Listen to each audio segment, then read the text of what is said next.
This wasn't supposed to happen. Brazil had looked brilliant. Yeah, it wasn't. They had, but this was a step up. You know, Lovren and Guardiola in particular particularly Guardiola, been brilliant. The keeper continued his magnificent form.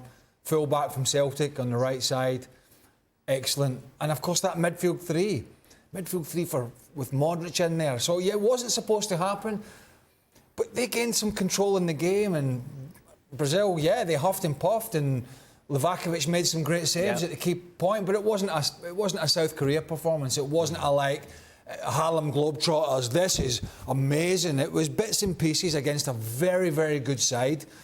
And yeah, I mean, on the balance of chances created, they looked more dangerous, but they didn't get the job done again. No, and they didn't dominate completely. As Craig says, we saw some good saves, but Croatia had a lot of the ball as well. There wasn't that swashbuckling football that we've associated with them. I think Brazil were surprised that Croatia were willing to press Brazil higher up the field as they did early on in the game, to the point to where you just mentioned Juranovic.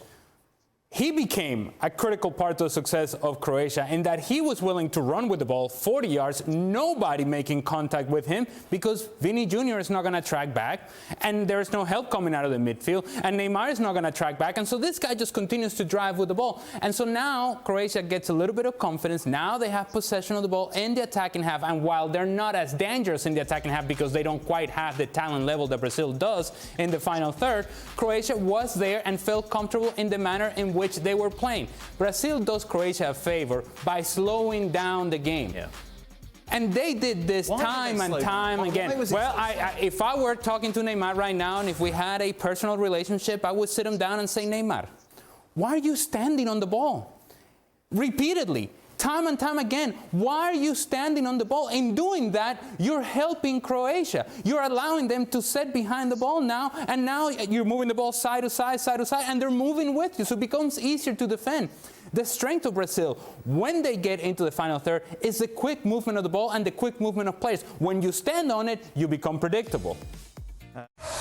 Thanks so much for watching ESPN on YouTube, and for more sports highlights and analysis, be sure to download the ESPN app, and for premium content and live streaming, subscribe to ESPN Plus.